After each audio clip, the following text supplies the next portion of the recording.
Abu Dhabi টি10-এ Shakib Al হাসানের বাংলা টাইগার্সের টানা দ্বিতীয় জয়। নিজেদের চতুর্থ ম্যাচে নর্দার্ন ওয়ারিয়র্সকে 10 উইকেটের বড় ব্যবধানে হারিয়েছে তারা। 108 রানের টার্গেট, 13 বল বাকি থাকতেই টপকে যায় সাকিবের দল। রহমান পেয়ারের রিপোর্ট।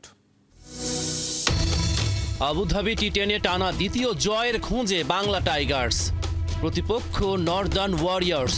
টস জিতে ফিল্ডিং এর সিদ্ধান্ত নিলেন বাংলা টাইগার্সের কাপ্তান সাকিব আল হাসান। নর্দার্ন ওয়ারিয়র্সকে অল্পতেই আটকে রাখতে চান। 2 ওভার শেষে 22 রান ওয়ারিয়র্সের বোর্ডে। তৃতীয় ওভারে সাকিব বল তুলে দিলেন রাশিদ খানের হাতে। তৃতীয় বলে রাশিদ শিকার ধরেছে। ব্র্যান্ডন কিং ফিরেছেন 12 রানে। পরের ওভারে সাকিব নিজেই এলেন আক্রমণে।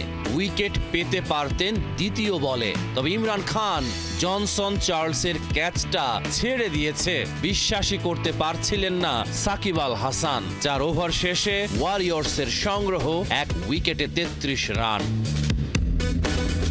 কলিন মুনরো জীবন পেয়েছে। 16 রান এসেছে লিয়াম লিভিংস্টোনের ওভারে। উইকেটের খোঁজে নিজের সেরা অস্ত্রকে আবারও আক্রমণে আনেন সাকিব আল হাসান। কাপ্তানকে হতাশ করেননি রাশিদ খান। 18 রানে আউট জনসন চার্লস। 8ম ওভারে ঝড় তুলেছেন কলিন মুনরো। জশ লিটলের ওভারের প্রথম 4 বলেই 20 রান তুলল।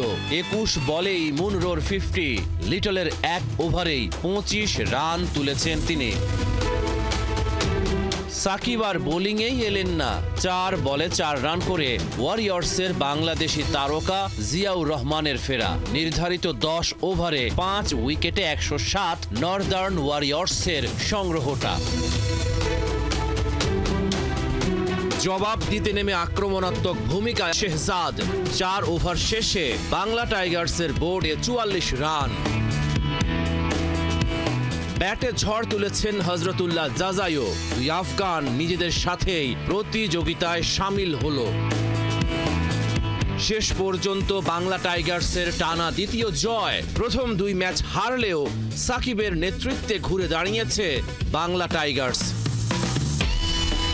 রহমান পেয়ার, 71।